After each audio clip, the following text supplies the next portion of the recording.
Comment freiner le réchauffement de la planète et éviter d'atteindre un point de non-retour? C'est à cette épineuse question éminemment politique qu'a tenté de répondre le groupe d'experts intergouvernemental sur l'évolution du climat. C'est le fameux GIEC qui vient de dévoiler son tout nouveau rapport. C'était il y a quelques minutes. Bonsoir Julia Steinberger, merci beaucoup d'être avec nous en direct sur TV5 Monde. Vous êtes l'auteur principal de cet opus qui constitue le troisième et dernier volet du sixième rapport d'évaluation du GIEC. Tout est posé.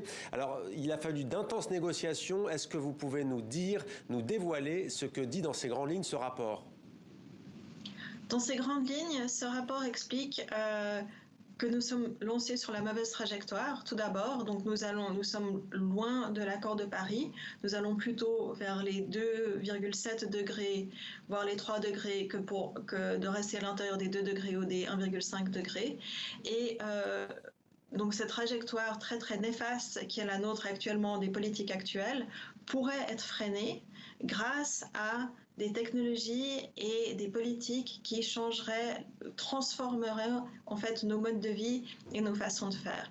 Donc ça, c'est le deuxième très très grand message de ce rapport, c'est que nous disposons, à contrario d'il y a 10 ans ou même 5 ans, de pistes tout à fait concrètes et plausibles qui nous permettraient d'agir sur le réchauffement et de le freiner.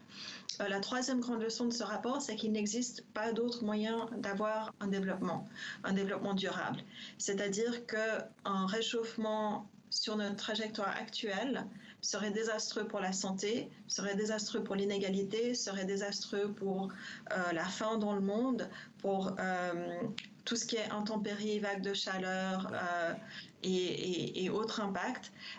Donc il faut agir. Alors justement, vous dites qu'il faut agir.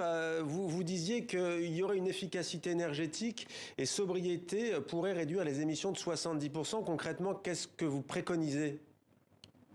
Chaque secteur a des pistes et chaque secteur a besoin de transformation. Dans le secteur de l'alimentation, il s'agit de se tourner vers une alimentation saine et durable qui est beaucoup moins de produits animaux, viande ou produits laitiers et beaucoup plus basée sur les plantes. Ça a des impacts tout à fait bénéfiques au niveau de la santé mondiale. Au niveau du bâtiment, il s'agit d'assainir le parc de bâtiments, de se tourner vers l'électrification, les pompes à chaleur et les ustensiles, l'électroménager plus efficace.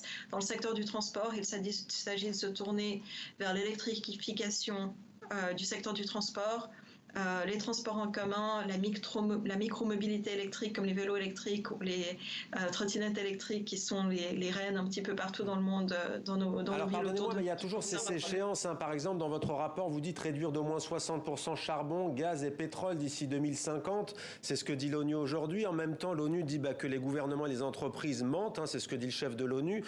Concrètement, le compte à rebours a commencé. Combien de temps il nous reste pour sauver la planète ?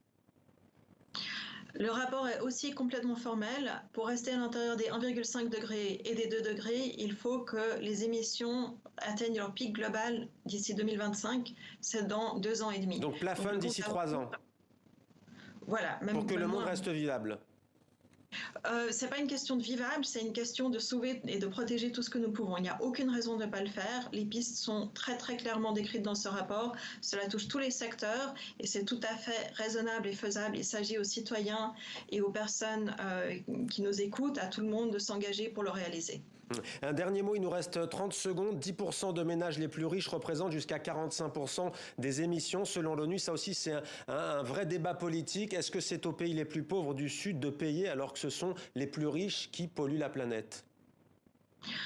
Non, mais les pays du Sud ont aussi des pistes de développement alternatif qui sont possibles et tout à fait rentables au niveau des énergies renouvelables et au niveau des technologies efficaces. Donc la transformation, elle est là pour tout le monde. Elle n'est pas que pour les pays riches. Merci beaucoup Julia Steinberger de nous avoir dévoilé les grandes lignes donc, du rapport du GIEC qui vient d'être dévoilé et publié il y a quelques minutes seulement. Merci à vous.